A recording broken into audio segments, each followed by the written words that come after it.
Ya, empezamos entonces. Hoy día, dándole la bienvenida a los hermanos que se estén incorporando. Un abrazo grande, Dios les bendiga.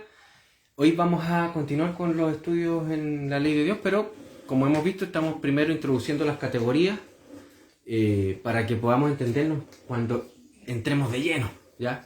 Sí, por ejemplo, cuando pasemos a ver capítulo 3 de Génesis, va a ser importante estas categorías, ¿no? Para entender la profundidad del pecado, o sea, lo que pasó ahí, ¿no? Porque uno podría decir, oye, pero así en buen chileno, ¿cómo tanto color le dio Dios por comerse una fruta? ¿A qué tanto? A lo mejor uno podría decir eso, ¿no? Pero no entiende todo lo que hay detrás, ¿verdad? Entonces, por eso quiero primero que pasemos estas categorías y después veamos cómo es que dio vuelta a todo a Adán y Eva, ¿no? Cómo es que destruyeron todo el orden, ¿me entiendes? Ese es uno de los objetivos, ¿no? Y para empezar hoy, quiero leerles un texto cortito, que son 2 versículos, y que los discutamos, ¿ya? A ver si ustedes me puedan dar su apreciación, a ver qué les parece, ¿no? El que quiera, tampoco está obligado de hacerlo, ¿no? Y después de que ustedes me den su apreciación, yo les voy a dar mi apreciación, ¿ya? Este ya lo hemos estudiado, lo estudiamos en Romanos capítulo 12, versículo 1 al 2, pero lo estudiamos hace como un año, me parece, ¿no? Vamos a Romanos capítulo 12. Romanos 12. No, sí lo tengo aquí. Sí. Romanos capítulo 12. Dice así, ¿ya? ¿Lo tienen? ¿Todos lo tienen en su vida? ¿De versículo cuál? Del 1 al 2. Dice así. Romanos 12 del 1 al 2. Así que, hermanos, os ruego por las misericordias de Dios que presentéis vuestros cuerpos en sacrificio vivo, santo, agradable a Dios, que es vuestro culto racional. No os conforméis a este siglo, sino transformaos por medio de la renovación de vuestro entendimiento, para que comprobéis cuál sea la buena voluntad de Dios, agradable y perfecta. ¿Ya? Antes de que les pida su apreciación, quiero hacer unas breves observaciones que es del texto en sí mismo. La palabra cuerpo, ahí, en el versículo 1, se refiere a nuestro cuerpo. ¿Ya? Interesante. Habla del cuerpo. 2. La palabra racional es la misma palabra en el griego que nosotros transliteramos para hablar de algo, que decimos que es lógico. Es lógica la palabra en griego, ¿no? Cuando decimos que algo no tiene sentido, es ilógico, ¿no? ¿Por qué es ilógico? Porque no tiene no es algo racional, ¿verdad? No tiene sentido. Y otra palabra en el griego del versículo 2, cuando dice no os conforméis, sino transformaos por medio de la... No, estaba bien. No os conforméis a este siglo. La palabra en griego es aion. Y es la misma palabra en griego usada en Efesios capítulo 2, versículo 2, cuando dice que no, que estábamos anteriormente siguiendo la corriente de este mundo. ¿Ya? Eso es como darle algunas pistas. Ahora, ¿quién quiere dar alguna apreciación del texto? ¿Qué ve en el texto ahí? Porque aquí está hablando de adoración, ¿no? Y usa la palabra culto. Al final, del versículo 1. Dice, vuestro culto racional. ¿Qué más podríamos ver? Vemos también, bueno, ya que nadie se atreve, vemos que el apóstol Pablo se está refiriendo al individuo y no al colectivo en sí. ¿Qué podemos pensar ahí del apóstol Pablo? Que el apóstol Pablo, el fundamento del colectivo, de lo que sería la iglesia, es el individuo, ¿verdad? Cuando la iglesia adora distinto que como adora el individuo. ¿Es otro nivel?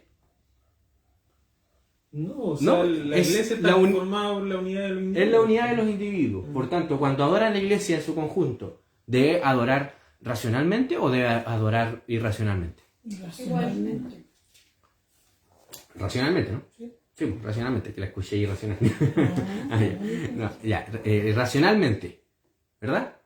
¿Y cómo puede hacerlo racionalmente? Usando la mente, ¿no? ¿Verdad? Interesante, ¿verdad? Algo más que podemos ver es que contrario a lo que se estaba gestando en el tiempo del apóstol Pablo, en las mentes de los filósofos y los pensadores y de los paganos que adoraban a dioses falsos, era que había que adorar en espíritu. Pero la idea de adorar en espíritu era la idea de abandonar nuestros cuerpos, de irnos de aquí. ¿Entiendes? Sí. De alejarnos, yo estoy aquí en la adoración y me salgo del cuerpo. Claro. ¿Por qué pensaban en eso? Realmente no. Como algo sobrenatural pensaban.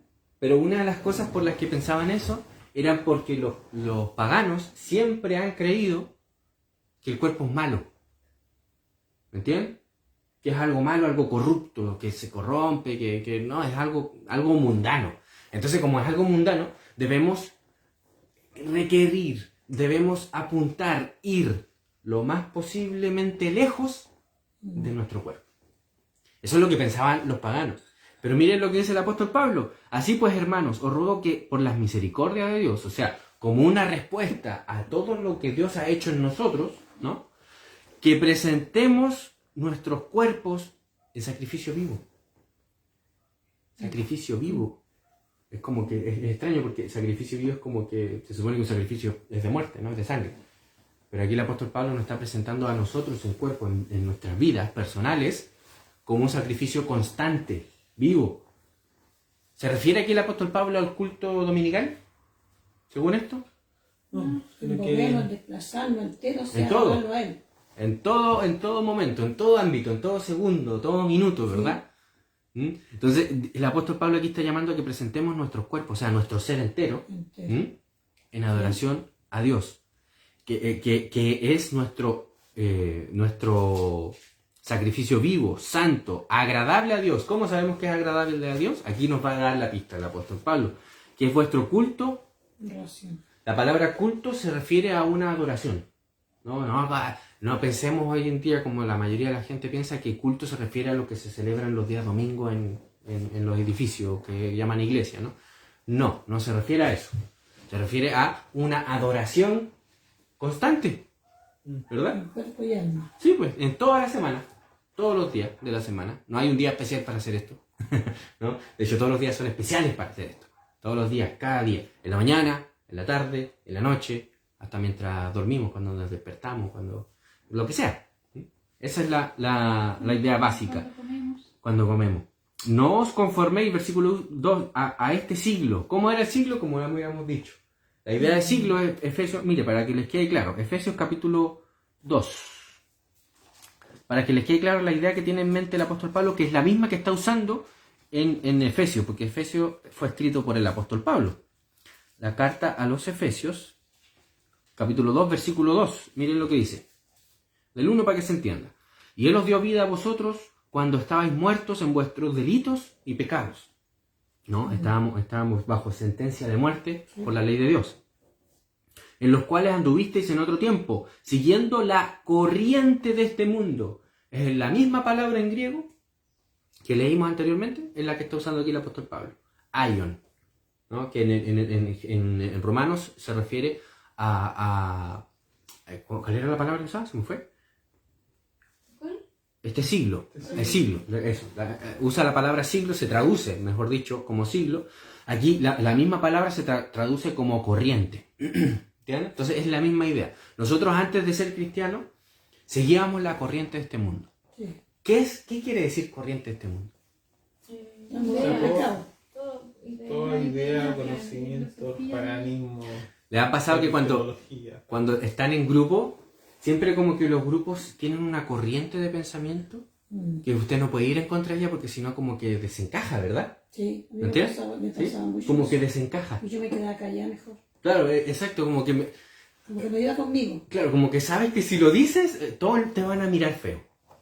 Bueno, eso es, materialmente hablando, la corriente. ¿Me entiendes? Como que el grupo te lleva. Entonces, el apóstol Pablo está diciendo que el reino del pecado que ha causado es una corriente de pensamiento, ¿no?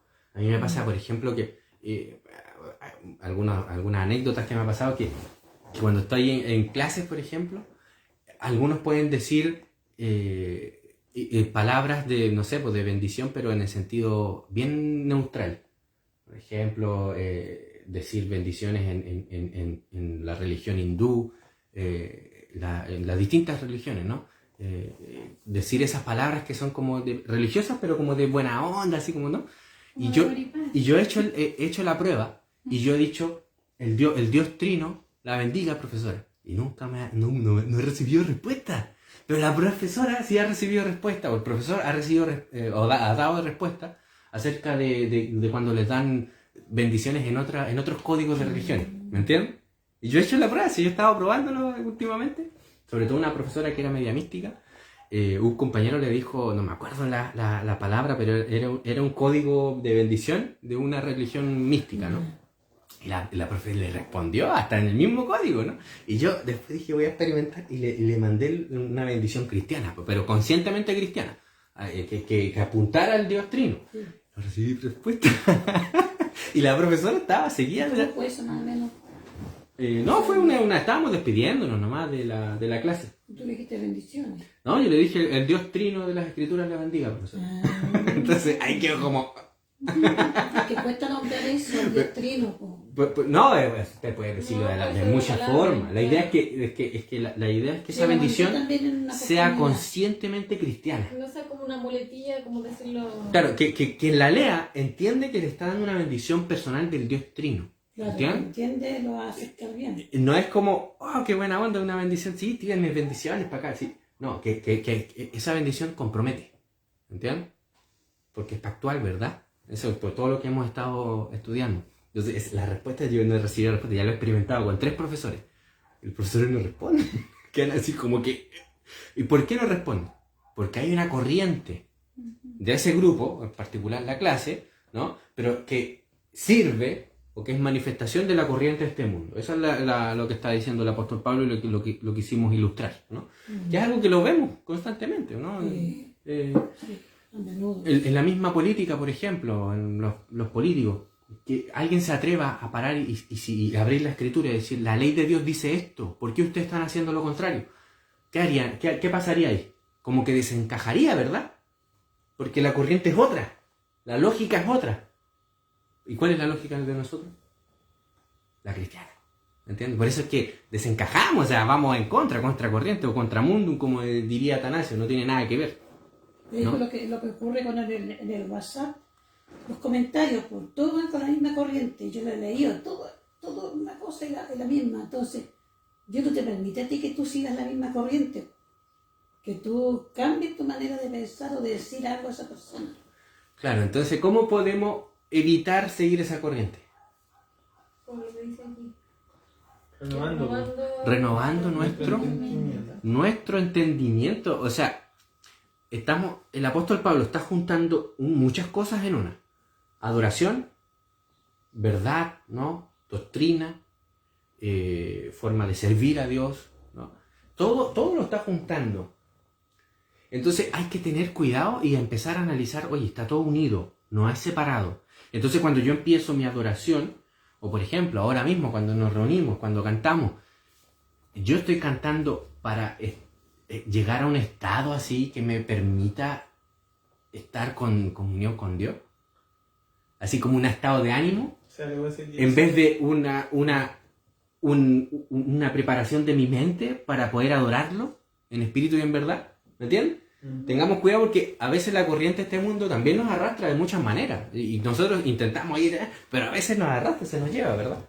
Y hay momentos en los que pensamos que por ejemplo, adorar a Dios es eso, salirnos de nuestros cuerpos, de nuestro entendimiento y borrarnos. Cosa que enseñan las religiones paganas. Una de las religiones paganas, como las hinduistas, enseñan el nirvana. ¿Qué es el nirvana? Es la idea de lo absurdo. Pero en serio, o sea, se lo toman en serio. No es que nosotros podríamos reírnos de eso, pero ellos se lo toman en serio. Es ir al absurdo. ¿Qué es ir al absurdo? A la negación del todo, al no ser, dejarnos de nuestro ser, o sea, eliminar nuestro ser e irnos a la nada. Esa es la meta. Entonces, ¿qué es lo que hacen ellos? La meditación. Empiezan. Y es por eso que buscan, no pienses en nada, no pienses, borra tu mente. ¿Entiendes? Eso es la aplicación del nirvana, ¿verdad? Y parece que los cultos cristianos de hoy en día pareciera que buscan ese momento. Pero la palabra de Dios nos busca que seamos totalmente, o sea, no total, no podemos ser absolutamente conscientes porque solo Él es absolutamente consciente, pero que nosotros busquemos un nivel de conciencia de nuestro ser a tal punto de saber que todo lo que estamos haciendo tenga una intención de adoración. ¿Entienden? Esa es la idea. Por tanto, hay que tener cuidado cuando celebramos un culto o nos reunimos a dar culto a Dios o a adorar, o cuando estamos solos incluso, tener cuidado de que nuestras mentes no deben ser borradas. ¿Entiendes? Tengamos cuidado de eso, sino que nuestras mentes deben ser activadas. Es como, ¡pum!, poner el switch. O sea, a ver, ¿cómo decirlo como una anécdota? Voy a adorar a Dios, así que espérame que voy a activar mi mente a todo dar. Voy a ponerle a todo, bueno. Así que voy a estar así que no me molestes porque estoy activo, estoy pensando, estoy razonando, estoy entendiendo, ¿no? Y mi entendimiento va a tener un fruto. ¿Cuál es? Adoración a Dios, porque voy a aprender estas verdades. Por eso el apóstol Pablo dice en el versículo 1, hermanos, os ruego por las misericordias de Dios. Cuando yo entienda las misericordias de Dios, las entienda con mi mente, no así como que... no, las entienda. ¿Cuál va a ser la respuesta? Un culto racional. Un culto racional de adoración. Y le vamos a poder cantar, sí, le vamos a poder alabar, estar feliz, alegre, nuestro corazón a lo mejor se va a hinchar, se va a elevar, pero todo en armonía con todas las cosas que están, o todos los elementos que están involucrados, la razón, el corazón, la alegría, el ánimo, ¿me entiendes? Todo involucrado. Pero es imposible que si anulamos nuestra mente podamos adorar al Señor correctamente. Según este texto mismo, ¿no? Es imposible que si anulamos nuestro entendimiento podamos adorar de verdad a Dios. ¿Me entiendes? Como cristianos, de forma consciente. Porque, fíjense lo que dice, no os conforméis a este siglo, sino transformaos por medio de la renovación de vuestro entendimiento, no por medio de la borración. De la borración de vuestro entendimiento, o de la anulación de vuestro entendimiento, o de un momento de éxtasis. Hay que tener cuidado con eso. ¿Por qué? Porque nos puede llevar ese momento de éxtasis a afirmar o a decir amén a cualquier cosa absurda, ¿no? Porque ese momento de ánimo te borra la mente. Entonces, había un escritor que estuve leyendo hace poquito, decía que se han hecho unos estudios en los que, o unos experimentos, igual no voy a juzgar el estudio, pero se ha hecho un estudio en el que se ha puesto cualquier cosa en la cuestión que se pone para que lean los cánticos, la iglesia los cante. En ese momento se ha puesto cualquier cosa y la iglesia lo canta.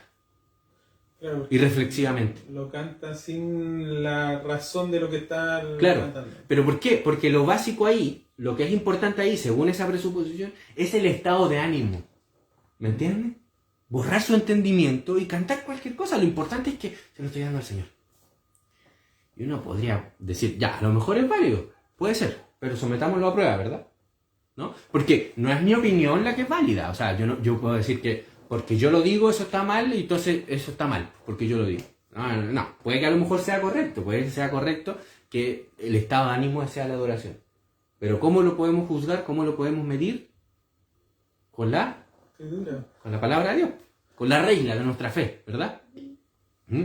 Es con ella que tenemos que hacerlo. Entonces aquí el apóstol Pablo dice, no os conforméis a este siglo, sino transformaos por medio de la renovación de vuestro entendimiento.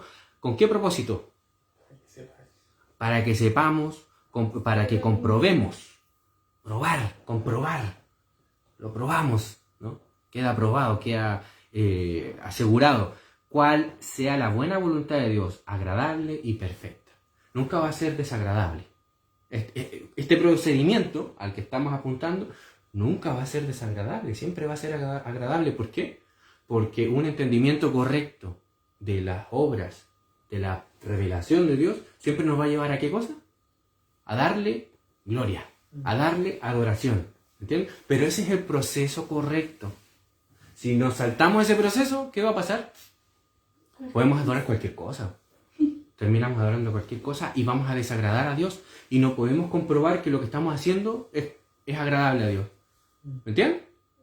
Eso es lo que vamos a estar viendo, parte de lo que hicieron Adán y Eva. Agradar a Dios según según lo que ellos pensaron.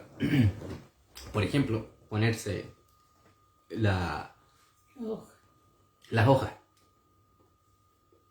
para cubrir su vergüenza. Oh, perdón. Ya. Ya, entonces, entendiendo esto, o sea, yo quería leer este texto simplemente para poder justificar el por qué estamos estudiando las categorías que estamos estudiando. ¿Entiendes? Porque hemos estudiado creador, la distinción creador-criatura. Porque hemos estudiado lo que es la inmanencia y la trascendencia de Dios. Esas como herramientas que le hemos presentado para poder juzgar. ¿Entiendes? Porque necesitamos usar nuestra cabeza, nuestro entendimiento, ¿no? La caja de calcio, como le dicen algunos. Necesitamos usarla, necesitamos entrenarla. Porque en el momento que no la entrenamos, podemos ser como cualquier cosa que anda y que puede ser llevada por cualquier viento, ¿no? Como esa que salen en las películas de los vaqueros. Esos que andan llevados por el viento. Pues, como dice el apóstol Pablo, yo ser llevado por cualquier viento de doctrina. Lo que se aparezca, ¿verdad? ¿Entiendes? Como, sí. No, pues tenemos que firme. Estamos anclados en la palabra y ningún viento nos va a sacar de ahí. ¿Entiendes? Ningún viento. Entonces, ¿qué es lo que estamos haciendo con estas distinciones o estos conceptos que estamos usando o estamos enseñando? Es que esos nos van a permitir juzgar cualquier enseñanza, ¿no? Juzgar. El primero que estudiamos, como vimos, la distinción creador-criatura, ¿no? Vimos que Dios no tenía nada que ver con la creación en el sentido de su ser, de su... por ejemplo, yo comparto mi esencia, mi ser, con mis padres. Vengo de ellos, ¿verdad? Tengo esa misma naturaleza. Además, vengo de los dos, de la suma de los dos, ¿verdad? Del encuentro de ambos en el amor, ¿verdad? Comparto su ser con ellos. Pero con Dios no. No tenemos esa... Es completamente otro. Nosotros somos criaturas creados por Dios de la nada, por su palabra, ¿no? Por su decreto, y no compartimos su ser. Pero vimos que sí compartimos su gobierno, porque Él llega a nosotros, ¿verdad? Su providencia, su amor, su misericordia, su gracia, ¿no? Y la comunión con Él. Eso sí compartimos, pero no compartimos su ser. No somos Dios. No somos un pedacito de Dios, ¿entiendes? Esa es la idea, ¿ya? La distinción creador-criatura, ya la estudiamos y la analizamos hace 2 domingos atrás, me parece, ¿no? La otra distinción que hicimos, o concepto o categoría, por decirlo así, era la trascendencia e inmanencia de Dios. Dios es totalmente otro, trasciende, ¿verdad? Pero también está involucrado en la creación. Y vimos que era como dos caras de la moneda, estos dos categorías. La primera es una cara, la segunda esta, que trascendencia e inmanencia, es la otra cara, de que Dios se involucra en la creación, pero no se confunde con la creación. No es como los que dicen algunos que el universo es Dios. No se mezcla. No se mezcla, no se confunde, ¿eh? Es distinto, pero sí está involucrado. Él está ahora mismo aquí en nosotros. La promesa es que el Espíritu de Dios está en usted, en mí. ¿Me entienden? Pero no se confunde. No es que se mezcla y yo soy Dios, ¿no? Tengo el Espíritu. No lleguemos a eso, ¿verdad? Otra distinción que estamos repasando meramente es la categoría de infalibilidad. Que solo Dios es infalible. No nosotros, no la criatura, ¿verdad? Solo Dios tiene la palabra verdadera, original, ¿no? Absoluta. Y de ahí obtenemos que solo Dios puede tener ley. O sea, puede dar ley. Su palabra solo puede ser tenida como ley, como verdadera ley. Y la del hombre no es más que una palabra de opinión, ¿verdad? Que sí, debe gobernar, pero debe gobernar en coordinación a la palabra de Dios. Sometiéndose a ella, ¿no? Cuando alguien se quiera presentar como el dador de la ley, tenemos ya varias categorías o herramientas para juzgarlo. Decir, oye, si tú quieres dar ley, tienes que ser Dios, o sea, tienes que ser infalible. El infalible solamente es Dios, que es trascendente, ¿no? Y yo veo aquí que tú no eres trascendente, tú compartes la naturaleza conmigo, ¿no? ¿Me entienden? Un dictador como, por ejemplo, no sé, Hitler, César o Faraón, comparten la naturaleza con nosotros y uno le podría decir, ay, ¿por qué yo no podría ser Faraón? ¿Y por qué yo no podría ser el supremo máximo si tenemos la misma naturaleza? ¿Entiendes? Entonces aplicamos la infalibilidad juzgándolo, ¿no? Aplicamos la distinción creador-criatura diciendo usted es una criatura, no un creador. Aplicamos la distinción trascendencia-inmanencia. La inmanencia del poder y del poder de Dios, de sus obras, solo le pertenece a Dios. Solo Dios es inmanente. Y no comparte esa inmanencia con nadie, ¿no? Solo Jesucristo, hombre, es el mediador entre Dios y los hombres. Así que si hay un hombre que puede reclamar inmanencia, solamente Jesucristo, en virtud de que Él es Dios. ¿Entiendes? Nadie más. Ningún ser humano, ninguna oficina, ninguna corporación puede reclamar inmanencia. ¿Entiendes? Eso ya lo habíamos estudiado. Entonces estamos aplicando estas categorías para juzgar cualquier fenómeno del mundo. ¿Entiendes? Y llevamos 3, ¿no? Llevamos 3 hasta ahora. Palabra ley también la estudiamos, ¿no? La naturaleza de la palabra ley. Ningún hombre puede presentar su palabra como si fuese ley. Ni la reunión de varios hombres redactando un artículo y entregándola como si fuese ley. ¿Por qué? Porque ya sabemos cuál es la naturaleza de la ley, ¿no? Que es eterna, es perfecta, es santa, es justa, es divina, hereda la naturaleza de Dios. Ya, otra categoría que la lanzamos contra los paganos que nos quieren presentar su ley como si, o sea, su palabra como si fuese ley. Y la palabra del hombre no es más que falible, temporal, errante, ¿me entiendes? Ya tenemos otra categoría con la que usamos para atacar a los mentirosos, ¿no?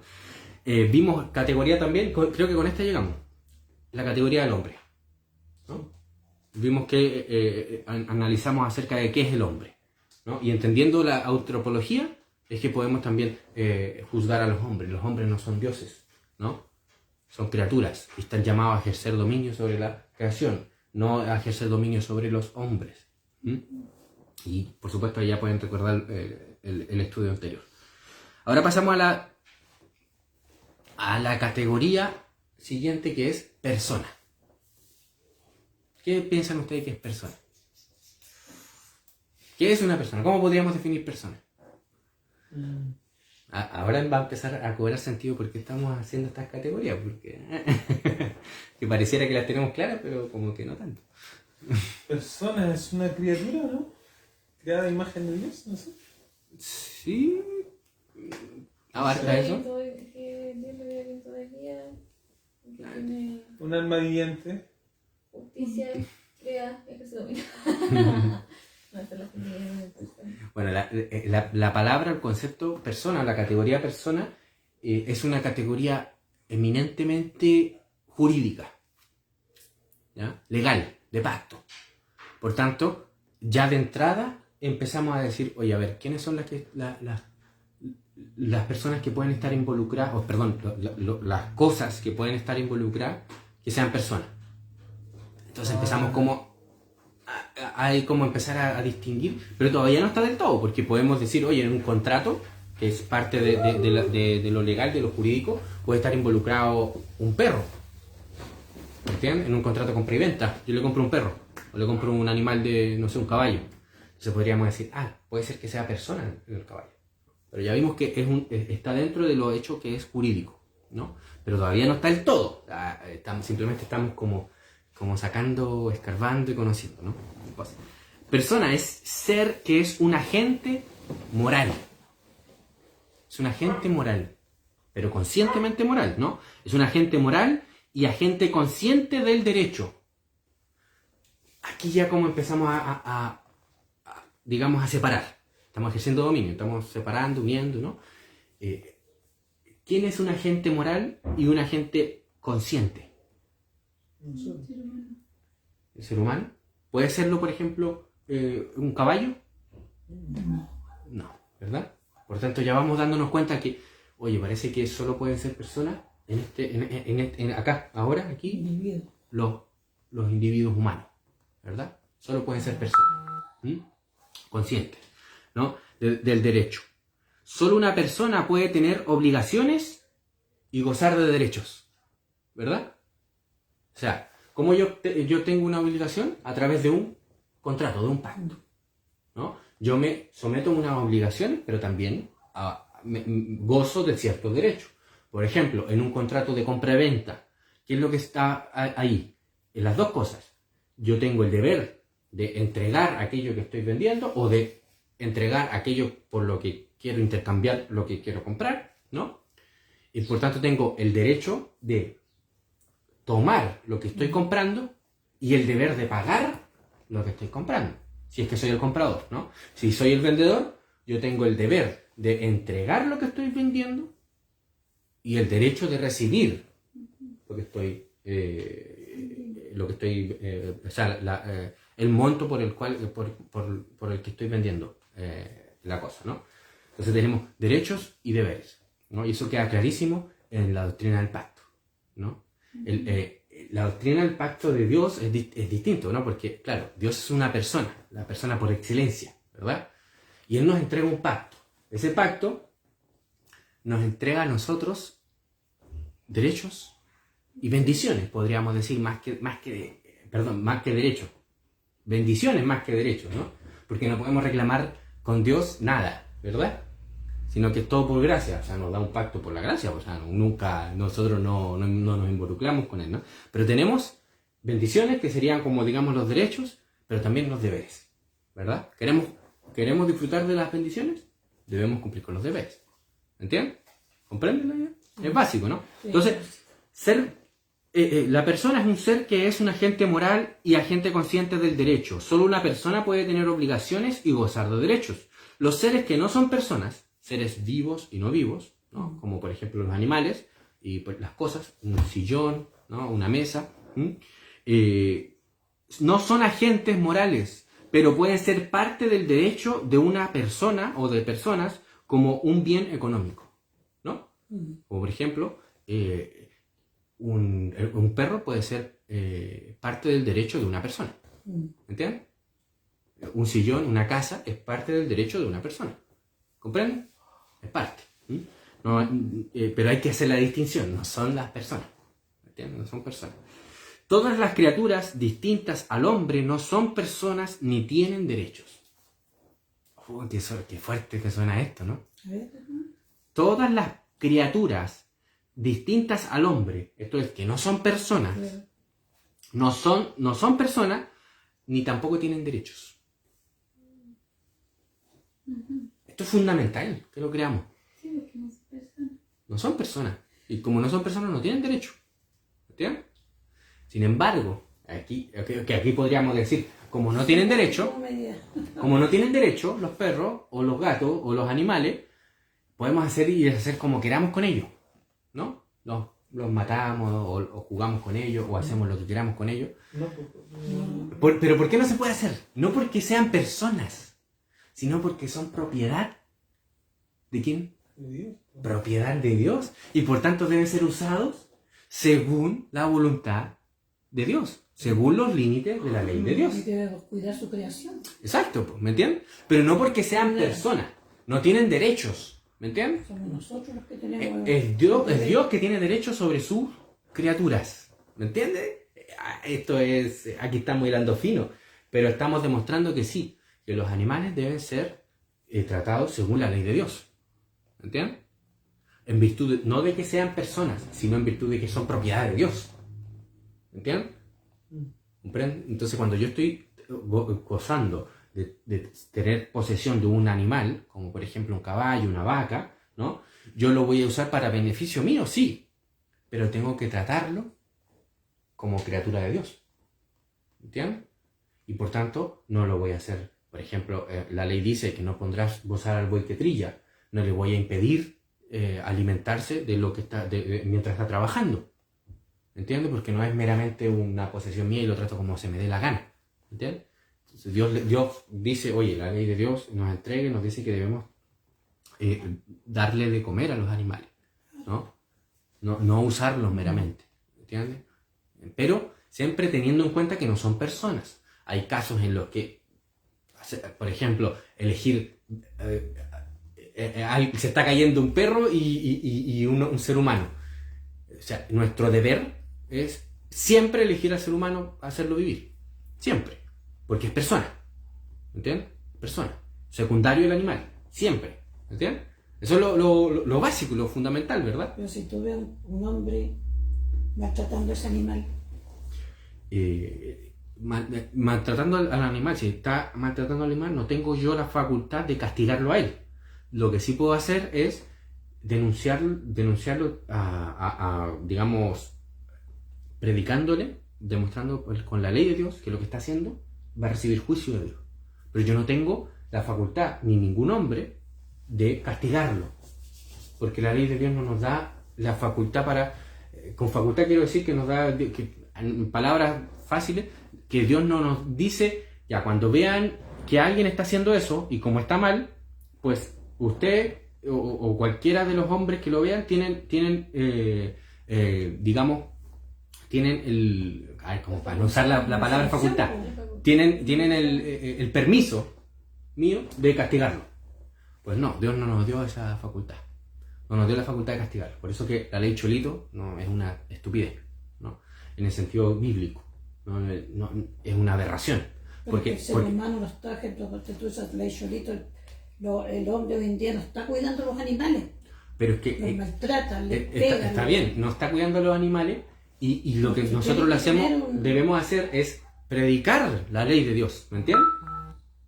Que ellos lo entiendan y Dios se va a encargar de castigarlos, no nosotros, porque si no nosotros nos estaríamos poniendo en el lugar de Dios, porque Dios no nos dio permiso, si lo queremos poner así, de castigar a aquellos que maltratan a los animales, ¿me entiendes? No nos dio permiso, no tenemos el permiso para hacerlo, ¿comprende? Es que si usted, aquí hay que entender una cosa básica, la ley de Dios o la ley verdadera tiene dos caras. Una es el mandato, ¿no? Ya sea la negación o la prohibición o el mandato. Y la otra cara es la sanción, ¿no? La misma ley tiene tanto mandato como sanción, si se quebranta. Y la ley de Dios nos ha dado a los hombres la facultad de sancionar en muy pocas leyes a los hombres. En muy pocas, no en todas. Por ejemplo, pecar es por ejemplo, uno puede pecar en la mente, adulterando. Si yo adultero, por ejemplo, adultero en mi mente, no en hecho, viendo alguna película o algo, cualquier cosa. Imaginando o deseando a la mujer ajena. Claro, ningún hombre tiene la facultad de castigarme por eso. ¿Entiendes? Lo que no significa que no esté quebrantando la ley y que no vaya a tener una sanción. Porque Dios es el que se encarga de la sanción. ¿Entiendes? Por tanto, ya sabemos por este hecho de que no todas las sanciones, de hecho, la gran mayoría de las sanciones no son dadas al hombre para que las aplique. Y entre ellas está la ley con respecto a los animales. Usted no tiene la facultad, ni yo tengo la facultad, de tomar al hombre que está maltratando a un animal y sancionarlo, castigarlo, coaccionarlo. No tenemos esa facultad. Ahí, hijo, es eso de que cuando el padre castigan a su hijo. ¿Cómo es ahí? Ahí sí la ley da la facultad. La palabra de Dios le da la facultad al hombre, al padre y a la madre de castigar con vara a sus hijos para corregirlo, que tiene un propósito, corregirlo, no para destruirlo. Pero eso no es una ley. No, pues sí es ley, pues.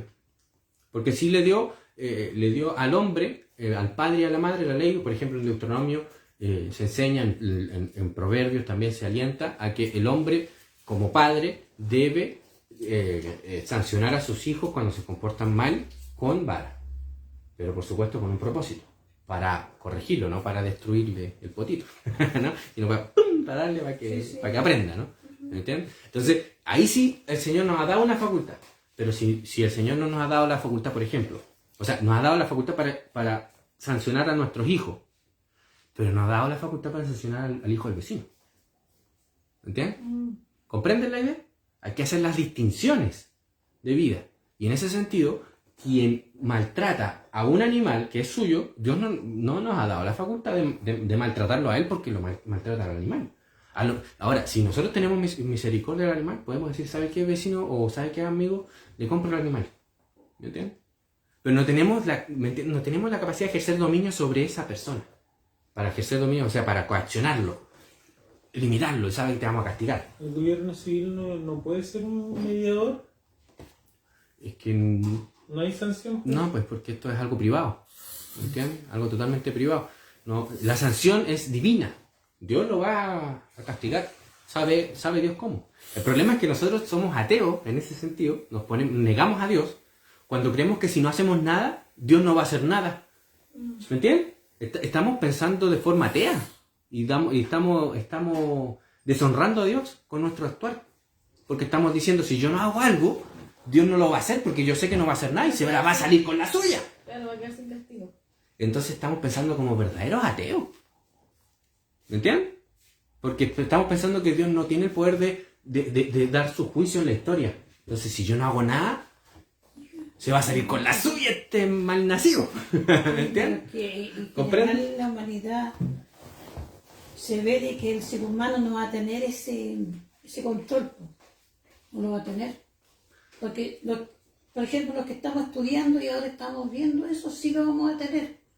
Ujú. Pero esas personas que, bueno, los mismos gobiernos, todos no van a tener eso de saber de que no se le puede, ponte tú a una persona que mata a un perrito, ponte tú esa ley que dices tú, el hombre sí va a tener su ¿cómo se llama? Ay, su sanción, pues. Porque si igual ellos están sancionando a esos hombres para que se pare y se frene eso. Porque si no hubiera sanción, hijo, dentro de la sociedad, el hombre hace y deshace. Sí, la pregunta es, ¿cuál es la solución a ese problema? Claro, pero de todo eso. ¿Cuál es la solución que se propone? ¿Y cuál es la solución que propone el cristianismo? ¿Y cuál es el problema con la solución que propone el mundo? ¿No? El problema de la solución que propone el mundo es que esa solución es sentarse en el lugar de Dios. ¿Me entiendes?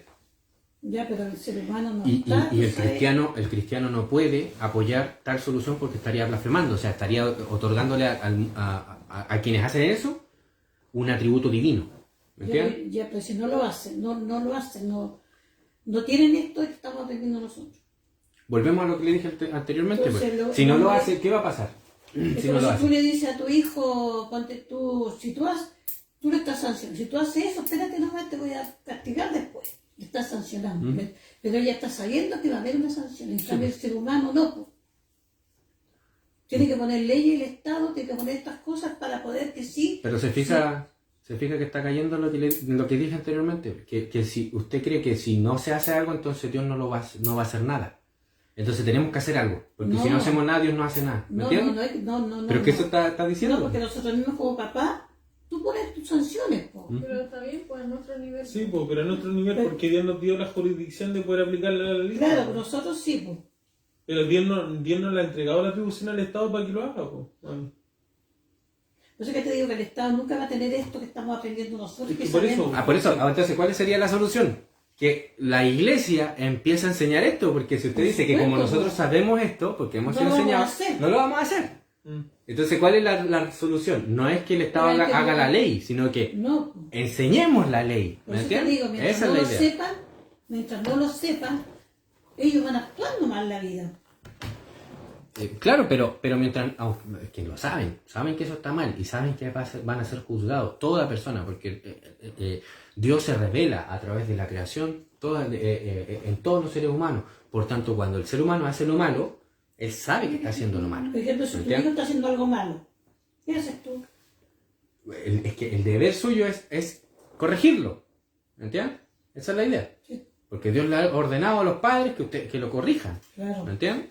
Eso, pero Dios no le ha dado el orden a ningún ser humano que corrija a otro ser humano adulto con respecto al trato con sus animales, que son su propiedad. Porque el animal es propiedad del que lo está maltratando. Claro. Ahora, el que tiene ese animal tiene que rendirle cuenta después a Dios. A Dios. No al Estado. No, Ese es el punto. ese es el punto. Y si va a ser, y si lo maltrata a tal punto que hace y deshace con el animal, como pasó con este cholito que se conoce, es Dios el que se va a encargar de sancionarlo. ¿Me entiendes? Pero nosotros pensamos de manera atea, que quiero decir que Dios no existe cuando decimos que la solución la tenemos que hacer nosotros. Porque Dios se arrogó para sí mismo la sanción. Por tanto, nos queremos poner en el lugar de Dios cuando queremos sancionar eso. Y la ley está sancionada. Y Dios se encarga de esa sanción. ¿Me entiendes? En cambio, hay otras leyes en las que, por ejemplo, el asesinato, Dios nos delegó a los hombres el sancionar eso. Por tanto, cuando nadie hace nada, ahí sí hay un problema. Y debemos llamar y exigir, y debemos hacer algo con respecto al asesinato. Claro. ¿Me entiendes? De hecho, Dios demanda que en realidad ese hombre lo quitará en medio de mi pueblo porque ese hombre tiene que enfrentar directamente la justicia de Dios. Claro. Entonces, se quita el mal. Enviémoslo al Señor al Enviémoslo tiro. al tiro. Pero no la ley que dicen, la ley de la muerte. Que muera el que mató, que muera. Claro, Claro, que eso es lo que demanda la ley. Manda la ley de que tiene que morir el hombre. Sí. Sí, ¿Ves? así es la cosa. Entonces eso es lo malo que no... No Está se todo al aplica. revés, está todo al revés. Está todo al revés. Está todo al revés. No aplican lo que tienen que aplicar y aplican lo que no tienen que aplicar. Sí, pero como al revés, se anda Sí, la ve. parte de la cara. Ya, sigamos si no nos vamos a Sí, porque detener. está bien esto, pues sí, está bien que lo aclaramos. Quedemos bien claro con lo que se está. Sí, pues.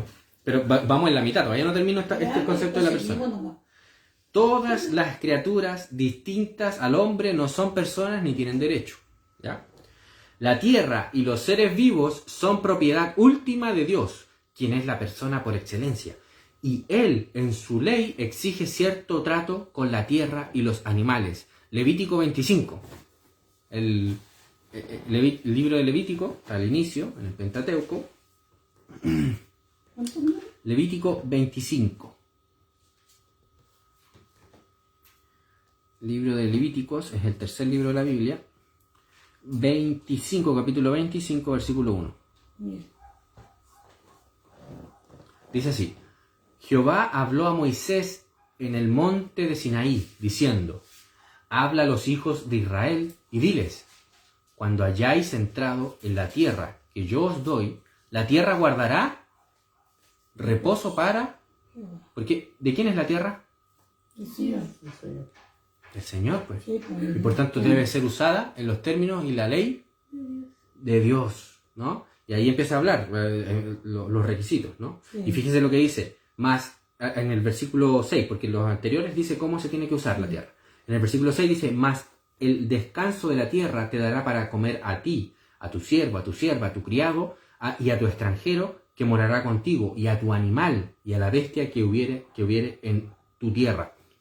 Tu animal, la posesión tuya, tu propiedad, pero también a la bestia que hay en la tierra silvestre, la bestia Sí, sí, no sí. de dueño, que no tiene dueño. Sí, un zorrito. ¿Veis cómo el Señor se preocupa de todo? O como Cristo nos dijo, ¿no? Si Dios se preocupa de las aves del cielo para darles de comer, ¿no? Él se preocupa. ¿Cuánto más nosotros? ¿Entiendes? Entonces, del Señor es la tierra y su plenitud, y todos los que en él habitan. Salmo 24, ¿verdad? Por tanto, que los animales no sean personas no significa que no deben ser tratados de forma legal, ¿no? Porque son propiedad de Dios. Como por ejemplo, cuando yo veo un perro y el perro tiene collar, yo tengo que tener un trato especial con ese perro distinto al perro que no tiene dueño. Porque el perro que no tiene dueño yo puedo tomarlo y me lo llevo.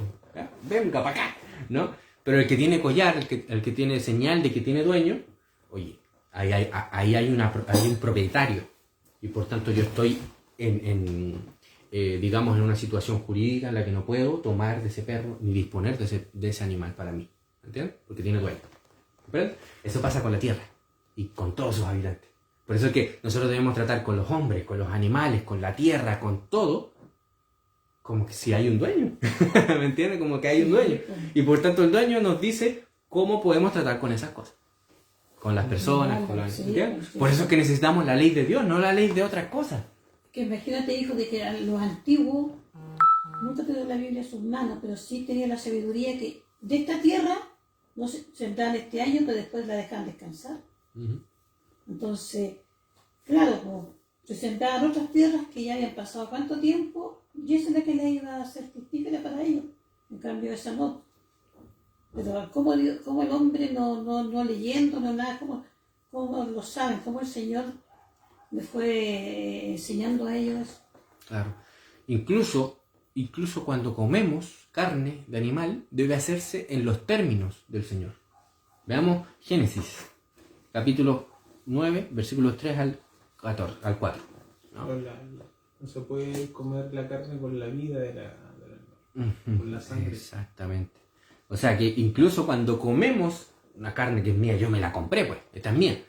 Pero a nivel de criatura es tuya, es propiedad, pero a nivel de creador Sí. es dueño. No solamente Dios de la carne, sino también de mí. ¿Ya? Así que tengo que obedecer su ley. Génesis 9, versículos 3 al 4. Ujú. Dice así: todo lo que se mueve vive. Aquí lo que está, a darle una introducción, porque leerlo hacia al aire, aquí está habiendo un nuevo comienzo. Después del diluvio, el Señor comenzó un nuevo proyecto en Noé, que era, por decirlo así, el mismo proyecto que comenzó con Adán, pero esta vez con un problema. ¿Cuál problema? Que ya estaba el pecado y la muerte. La muerte, Ah, sí. sí. El pecado y la muerte, ¿no? Entonces, por eso es que se introducen nuevas cosas en la ley, ¿no? Dice el Señor en su palabra, dice: ¿Cómo? el temor y el miedo de vosotros estarán sobre todo animal en la tierra, y sobre toda ave de los cielos, en todo lo que se mueve sobre la tierra, y en todos los peces del mar. En vuestras manos son entregados. ¿Cómo es que los entrega Dios? Porque es el dueño, ¿verdad? ¿No? El dueño legítimo y último. Todo lo que se mueve y vive os será para mantenimiento, así como las legumbres y plantas verdes. Os lo he dado todo. Pero carne con su vida, que es su sangre, no comeréis. O sea que no podemos comer la sangre. O sea que cuando comamos, El ñache es prohibido. sí, cuando comamos debemos comer en los términos de Dios. ¿Y cómo sabemos, cómo adoramos al Señor? Volviendo a Romanos 12, lo que cuando iniciamos, ¿no? ¿Cómo adoramos al Señor cuando comemos? Con el entendimiento. Sabemos que la sangre hay que separarla. Gracias a Dios el Señor nos ha dado que en la industria de la carne hoy en día la sangre se separa totalmente de la carne. Entonces cuando compramos la carne, la compramos sin sangre. Entonces, cuando se hace el asado y se ve como sangre, eso no es sangre en realidad, eso es el jugo de la carne solamente, ¿no? Pero la sangre ya fue sacada totalmente, ¿entiendes? Y se usa para otros procesos. ¿Y las salchichas que se hacen? No, ese es otro tema. No, pero la salchicha... Ah, la aprieta. Sí. Ah, No, pues la aprieta yo pensé es- que se refería a la vienesa. No, pues la prieta, claro, es un dilema porque Ahí hay un está dilema. llenito de sangre. Claro, sería como. ¿No se podría comer? Pues, No, por No, términos de Dios. Que elaborada, Como pues, la ¿no? prieta. Un órgano del... no, porque es sangre. Y la Biblia nos deja... Sí, porque estar- aquí tú dejas de ver de que dice que sin sangre, o sea, Ujú. y las personas generalmente, a que nos gustan, a mí igual me gusta, A mí me encantaba. y ¿cómo se llama? Tú comes, porque nadie te dijo que si el Señor Claro. te lo prohíbe. Ujú. Sí, pues, pero... Claro, pero sigue siendo un pecado por desconocimiento. pero, Guerras por desconocimiento. sí, pero hay atenuantes, porque no sabía. Lo hacías por ignorancia. Así que... No, pero es que eso tú sabías solamente porque... Pero los incluso en testigos ese de Jehová- sentido, en Levítico, el mismo Señor decía que debían presentar sacrificios Ujú. aún por hierro, es Sí. decir, aún por ignorancia. Ahora en este tiempo cuando nos damos cuenta, por ejemplo, yo me di cuenta hace no mucho que esto no se debía hacer y yo comía, me encantaban las prietas, ¿cómo se dicen? Las morcillas se dice en Venezuela, son exquisitas, para mí me encantaban. Lo que se debe hacer en este tiempo no es presentar un sacrificio en el templo porque no, sino es arrepentirse. Arrepentirse. Decirle, Señor, ¿sabe qué? Perdóneme, desde el día de hoy voy a comer los alimentos en adoración a ti. Esto es en tus términos, ¿entiendes? En la ley de Dios. Por tanto, no voy a comer más janje. Y tan rica que son esas cosas. Yo las tenía ayer, No la encuentro rica yo. las tenía ahí, las tenía guardaditas. No, bótenlas no. No vendan. Qué lástima. Véndanlo a los paganos. Véndanselo a un paganito. Que Pues. su sangre no comerá sangre. Y hay varias Está haciendo referencias. pecar al otro si se lo hace. No, pero un paganito no hay problema. No le va a ni añadir más pecado ni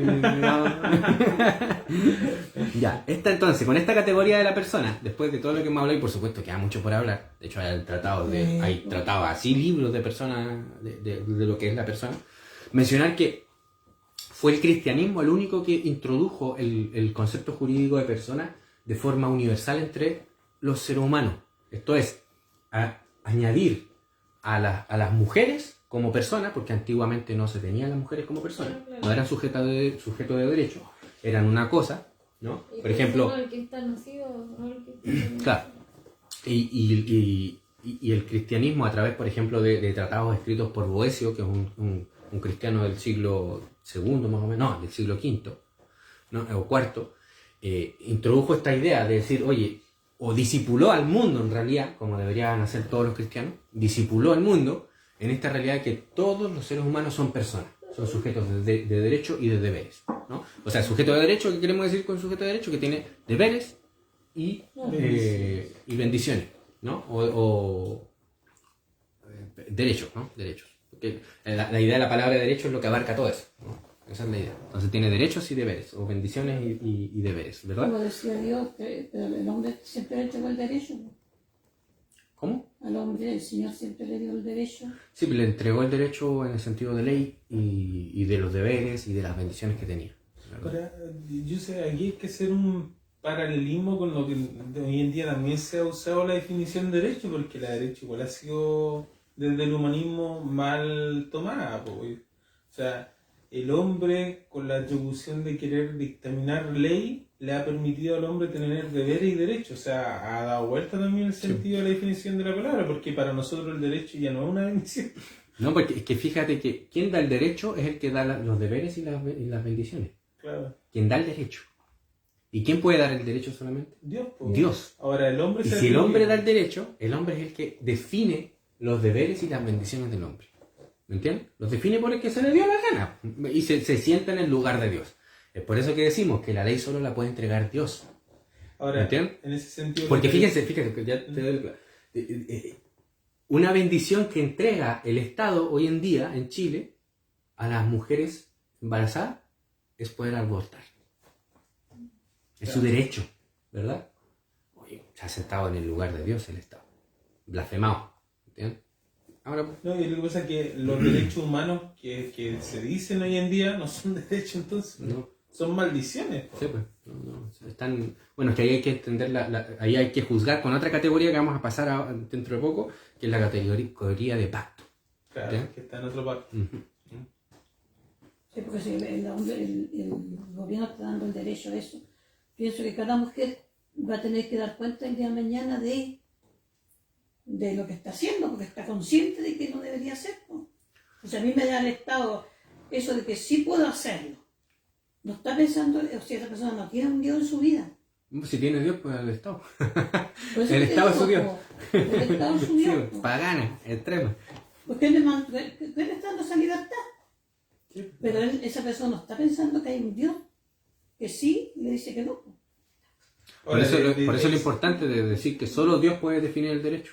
Claro. Ahora, esa mujer que aborta y que la revelación general le dice que en realidad detiene con injusticia la verdad, o sea, ella puede sentirse feliz y todo, hacer algo muy complacientemente ir a abortar, pero ella detuvo con injusticia esa verdad que va a enfrentarse en el día de mañana al juicio de Dios. Sí. Una forma de injusticia que hizo para detener eso fue declarar que el Estado es el que define la ley. Claro, Es una forma de injusticia forma de de detener la injusticia. verdad. claro. Bien. Injustamente la detiene. Entonces, con esta categoría nos permite esta categoría reconocer quién es un agente moral, o sea, quién tiene obligaciones, y un sujeto de derecho, que él tiene también derecho, ¿no? O sea, tiene las dos cosas el hombre, ¿no? La persona, mejor dicho. Tiene obligaciones y tiene derechos, ¿ya? Con respecto a la persona divina, que es la del Creador, no tiene ninguna obligación. Él se obliga a sí mismo, ¿entiendes? No hay nada superior que lo obligue a Dios. Por tanto, en Dios no existen obligaciones. Él se obliga a sí mismo, Él se hace fiel a sí mismo para con nosotros. Y Él nos promete que nos bendecirá, que nos dará vida. Él no está obligado con nosotros, sino que está obligado consigo mismo, por su palabra. ¿Me entiendes? Esa es la idea. No es porque, me lo dijiste Dios, tienes que hacerlo. No funciona así, ¿no? Entre los hombres sí, pero entre Dios no. Entonces, esta categoría también nos sirve o nos permite diferenciar al hombre como persona de las demás criaturas que no son personas. Esto es algo fundamental. De ahí que podemos juzgar las leyes como la ley Cholito. O sea, no tienen sentido. Eso para nosotros no son ley, ¿no? Y si yo voy a tratar un animal de una manera como se debe tratar, lo voy a hacer en virtud de la ley de Dios. ¿Entiendes? Claro, no porque la ley Cholito... No porque la ley Cholito me lo dijo. Exactamente, ¿no? Y la ley de Dios me permite comer animales.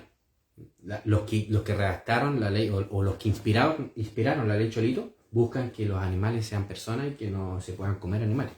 Claro, o sea, esa es la locura del humanismo, que en otros países incluso las vacas son sagradas, Claro. no se pueden tocar. Y mueren de hambre. Y claro, en otro país que te puedes casar con una vaca. O sea, Y por último, con esta distinción, o sea, esta categoría, mejor dicho, buscamos también clasificar al hombre como persona. ¿Ya? Yo sé que estas cosas son básicas, todos deberíamos entenderlo como que está, pero es bueno siempre revisar, veamos que si estamos en lo correcto. Otra categoría, no sé cuánto tiempo lleva. Una hora, 10 minutos. ¿Sí? Ya, la última categoría entonces. Ya, la última. Moral y ética. Oh, pero ¿cómo podemos poner esto en categoría? Lo debemos hacer porque necesitamos tener estas cosas básicas que son... Porque recordemos, las categorías son las herramientas o los conceptos básicos con los que juzgamos el mundo. Entonces preguntémonos, ¿qué es moral? ¿Qué es ética? Y una vez claro, podamos usarla y juzgar el mundo de manera personal. Yo con mi persona, yo juzgando las cosas. No que el pastor juzgue por mí o que el hermano juzga por mí. No, yo. Porque así adoramos al Señor, ¿verdad? Sí, pues. Como leímos en el Romanos capítulo 12. Adoramos personalmente al Señor a través de un entendimiento correcto. Moral y ética. Ya, con moral, lo que se refiere a la moral son las declaraciones básicas y prescriptivas, esto es, mandatos de los 10 mandamientos. Seamos aquí fáciles. No vamos a entrar en tratados de lo que no, la moral viene de tal o de esto. No. Moral, cristianamente hablando, se refiere a los 10 mandamientos. ¿No? Quien tiene una buena moral es aquel que se adhiere en su vida a los 10 mandamientos. Eso es todo. ¿No? Ética, la vamos a diferenciar aquí, porque podríamos decir que es lo mismo, ¿no? Pero yo la voy a diferenciar. Ética es la forma como debe el ser humano conducirse con Dios y con su prójimo, basado en la moral. ¿Me entienden? Entonces, yo me pregunto, ¿cómo me debo relacionar, por ejemplo, con mis padres? Esa es la ética. ¿Y cuál es el fundamento para ver cómo debo conducirme? La moral.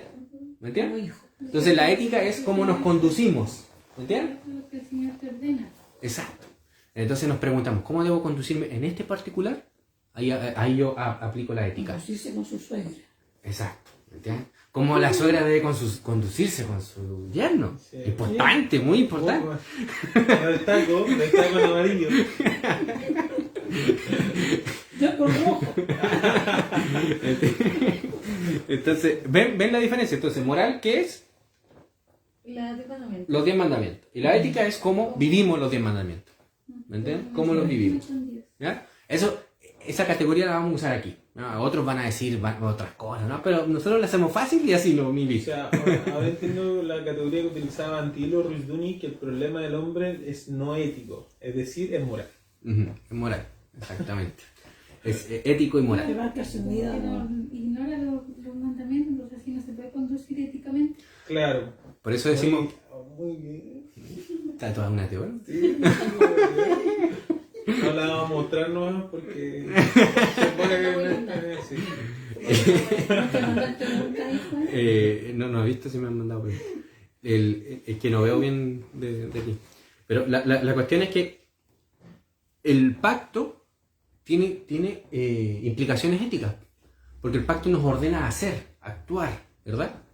Según la moral, ¿me entiendes? Por tanto, siempre que hablamos de pacto hablamos de una vinculación entre Dios y los hombres ética, ¿me entiendes?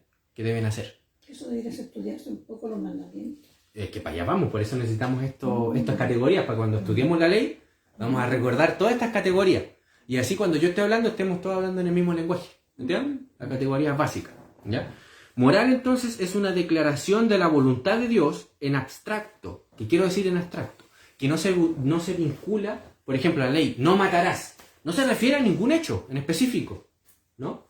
Sino que es el principio, no matarás. El contenido que tiene esa declaración es impresionante. Sí. Yo no lo puedo abarcar todo. Es súper amplio. Es muy amplio, ¿no? Y la ética se encarga de ver en las cosas específicas. Por ejemplo, fumar. Yo cuando estoy fumando, si yo me dedico a fumar, ¿qué estoy haciendo ahí? estoy matándome. Te estás dañando. Entonces, ¿por qué? Porque fumar te hace adicto, ¿no? Y aparte de romper otros mandamientos, ¿no? Te hace adicto.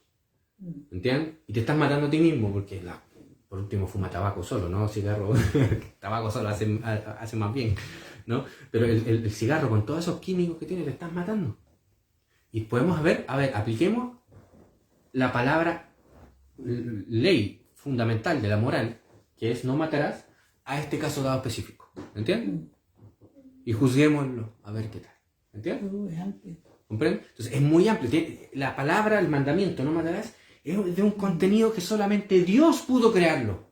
Ningún hombre se lo pudo idear, porque tiene tanta información que solo una mente divina, exhaustiva, infalible, que tenga una naturaleza divina y que nos pueda entregar. Por eso es que decimos que la ley solo la puede entregar Dios, porque necesita heredar la naturaleza divina, porque tiene una información exhaustiva de cada caso. ¿Entiendes? Y por eso que son simplemente 10 palabras, 10 leyes. ¿Qué es lo que hace el Estado, por ejemplo, cuando crea ley? Tiene que crear una ley para cada caso, porque no tiene la capacidad de crear una ley como la ley de Dios, porque no tiene conocimiento exhaustivo. Necesita que todas las cosas estén reguladas, todas. ¿Entiendes? Para que, oye, ¿y qué hago acá? Es que no tenemos ningún principio que nos diga cómo debemos, así que no, inventemos la ley nomás, Sí, pues. a cada caso, ¿no? Y de ahí es que salen las ideas de las lagunas legales. Es que la ley aquí no dice nada, entonces se puede hacer lo que sea. En la ley de Dios no pasará. No existen las lagunas legales, porque las 10 palabras, los 10 mandamientos, abarcan todo. Toda la acción humana. La gran distinción entre la ley de Dios y la supuesta ley del hombre es esa. No, y aparte que la ley del hombre es falible, o sea, No, se equivoca. No solo se equivoca, sino que es una inmoralidad.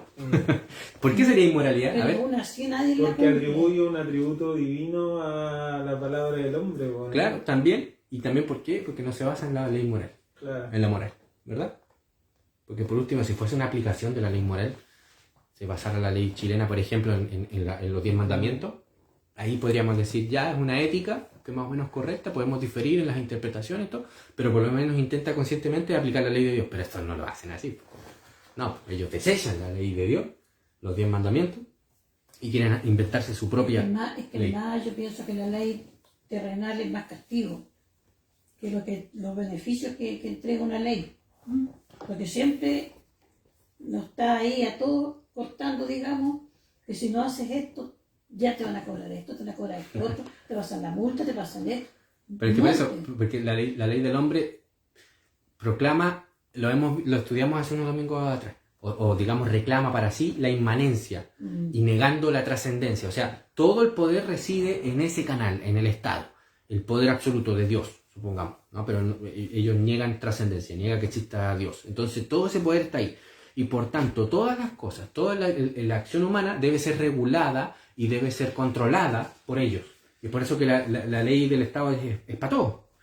Todo, o sea, está para caminar. Si nosotros salimos, está regulado, ¿no? Cómo debemos caminar, cómo debemos andar por el Código Civil. Las calles están todas reguladas, ¿no? Por la ley del tránsito. Toda la anchura de la calle, las panderetas, Sí, todo está regulado por la ley del Estado. Porque el Estado reclama para sí la inmanencia. Él tiene el poder. Pero nosotros los cristianos declaramos que la trascendencia y la inmanencia le pertenecen solo a Dios. Y por tanto no queremos una ley o sea, no lo puse mal, no es que queramos, sino, ni queramos, sino que simplemente proclamamos que la ley de Dios le pertenece a Él, a Dios y su aplicación. Y a nosotros, obedeciendo la ley de Dios, debemos aplicarla. ¿Entiendes? Pero no la creamos. ¿Qué le pasó? Está vomitando. Chuta. ¿Qué? Hay que algo en la garganta. Se le- Me asustó. Ya. Bueno, ya, entonces, ética por otra parte. Está. Arriba parece. Me asustó. No sé si se está metiendo algo. Sí, las gárgaras, haciendo gárgaras. Ya, entonces, moral dijimos, es una declaración de la voluntad de Dios en abstracto y absoluta. Esto es, dando un mandamiento general que lo abarca todo de forma exhaustiva, no particularizando a un caso dado. ¿Ya? Eso es la ley fundamental, los 10 mandamientos. La ética, por último, y aquí ya terminamos, la ética Por otra parte, es la forma en que el hombre debe conducirse, su conducta, en casos particulares, materiales, ¿no? En Dios, ante Dios y ante su prójimo, según las declaraciones generales de la ley básica. Por eso que es un resumen muy bueno, que nuestro Señor Jesucristo lo dio, y la ley de Dios lo da también, que es: amarás al Señor tu Dios con todo tu ser y a tu prójimo como a ti mismo. Esa es la base de la ética, que es la aplicación de la moral en acción. Cómo nos conducimos delante de Dios y cómo nos conducimos delante de nuestro prójimo, ¿no? Con esta categoría, y aquí ya terminamos, con esta categoría buscamos reconocer que el fundamento de nuestra ética es moral. Y no la separamos, están totalmente unidas. La moral es la base de la ética, de nuestra ética, de cómo nos conducimos. Diferenciar moral de ética. La moral es, buscamos también con esta categoría diferenciar moral de ética. La moral es primera, la ética sigue los dictámenes de la moral. Y por último, con esta categoría buscamos clasificar los 10 mandamientos como nuestra moral. ¿Ya? ¿Quedó claro?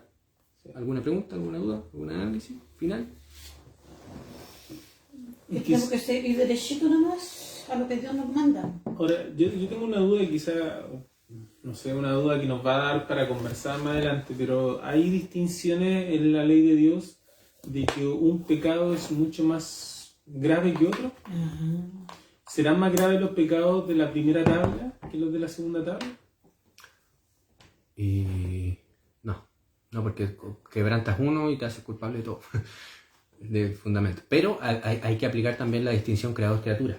Que hay pecados a nivel de criatura que no son, como dice el apóstol Juan incluso, que no son dignos de muerte. ¿No? Hay unos que merecen menos sanción que otros, ¿no? En el sentido material. Sí. Pero en el sentido de creador, todo pecado es terrible. no hay como medida ahí. Todo es terrible, ¿no? Ya, un abrazo mi hermano, Dios les bendiga. Espero que haya sido de bendición y cualquier consulta o pregunta la pueden dejar en los comentarios. Aquí parece que había una pregunta, a ver. Consulta, me dice un hermano. ¿Y qué pasa con que luego Jesús en Marcos 7, por ejemplo, dice que declara limpio todos los alimentos y ha hecho de que Dios, y el hecho de que Dios le dice a Pedro que ahora puede comer de todo lo que era impuro, y no son esos mandamientos una sombra de la realidad en que Dios iba a purificar a la humanidad y a la creación? Bueno, ahí entraríamos en un tema bien particular, pero que sí lo vamos a tocar. Lo vamos a tocar porque vamos a pasar por las leyes de los alimentos, porque vamos a estudiar el Pentateuco, vamos a estudiar la ley de Dios. Así que yo creo que ahí vamos a responder esa pregunta, hermano, porque si no aquí nos estaríamos como 3 horas más para responder esa sola pregunta. Así que disculpe por no responderle de manera inmediata, pero va a tener respuestas a esa pregunta, hermano. ¿Ya? Ya, estamos entonces. Un abrazo, mi hermano, Dios les bendiga. Chao, chao.